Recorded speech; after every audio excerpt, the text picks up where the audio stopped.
իրագործմամբ ծրագրերի միջոցով։ Խնդրեմ միկրոֆոնը։ Պարոն Բաբայան, հարցս նորից կալանքի վերաբերյալ է, ի՞նչն է պատճառը, որ Արշակ Սրբազանը դեռ շարունակում է մնալ կալանքի տակ, հաշվի առնելով այն փաստը, որ Նիկոլ Փաշինյանը նախորդ տարվա հունիսից կարծես թե թիրախավորել էր Սրբազանին, կարող է ինչ-որ առումով նաև վախենում է նրանից։ Ես չգիտեմ, վախերի մասին չեմ ուզում խոսեմ, ինչն է պատճառը, պատճառն այն է, որ քաղաքական իշխանությունը չի ուզում, որ Արշակ Սրբազանը լինի ազատության մեջ։ Ինչի համար են այդպես անում։ Գիտեք, կարող ենք վերլուծություններ տրամաբանական ինչ-որ բաների փորձել գալ։ Չգիտեմ, իմ կարծիքով ոնց որ այստեղ ինչ-որ անձնական վրեժխնդրություն լինի։ Եթե մի քիչ ուրիշ հարաբերություն լիներ, կարող եմ մտածել նույնիսկ խանդի հարցեր կան։ Արդեն չես հասկանում, թե ինչ է կասում, որովհետև 18 թվականի գործով հիմա ինչ-որ վերակենդանացնել, վերել հնարել մի մեղադրանք եւ այդ առումով կալանքի տանել, մենակ թմրամիջոցի իրացում դրա մասին եմ շատ խոսել, թմրամիջոցի իրացման նպատակով շրջանառություն հոդված ընդհանրապես տեղանություն չունի եւ այլն։ Ինչ ասես կարա լինի։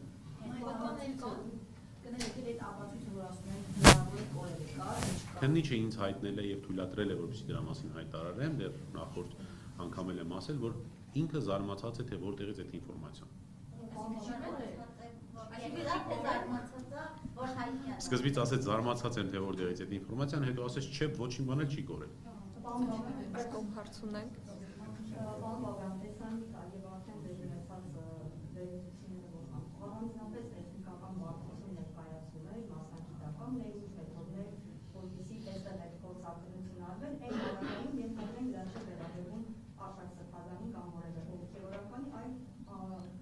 Հասկացա հարցը, ճիշտ ասած ես դրա մասնագետը չեմ կարող պնդել հնարավոր է մեր մոտ դա անել թե ոչ,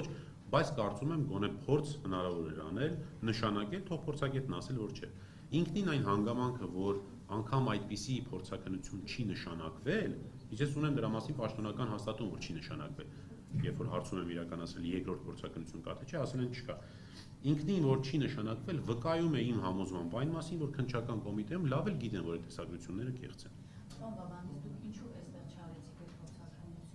Որովհետև այստեղ մենք փորձաքննությունների այդ բանը, ՊՕԱԿ-ը եւ մյուս կազմակերպությունները, երկու կազմակերպություն են, եթե չեմ սխալվում, մեր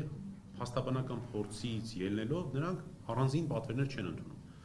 Ասում են ծանրաբեռնվածությունը եղել է, որտեղ ես այլ քրեական վարույթներով անհրաժեշտություն եմ ունեցել տեսագրության որոշակի դատատեսազայնագրային փորձաքննություններ անելու, չեն ընդունում, թեև քրեական դատավարության օրենսգիրքը թույլ է տալիս, բայց չեն ընդունում, ասում են մենք ժամանակ չունենք, պետական պատվերները շատ են։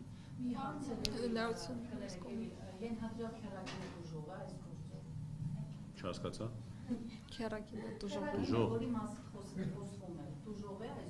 Ես ներկայացնում եմ Արշակ Սրբազանին, Արշակ Սրբազանը փաստացի տուժել է այն արարքից, որը քիչ առաջ ես ներկայացրեցի։ Եվ Արշակ Սրբազանը տուժող չի ճանաչվել, որովհետև այն պնդում է, որ իրենք են անում, մենք այդ պնդումով տուժող Արշակ Սրբազանը տուժող իրեն ներողություն վերջացնեմ, ինքը իրեն տուժող չի համարում այն հոդվածով, որով որ իրական վարույթը իրականացում է։ Հետևաբար, տեսագրությունները կեղծ են եւ ցանկացած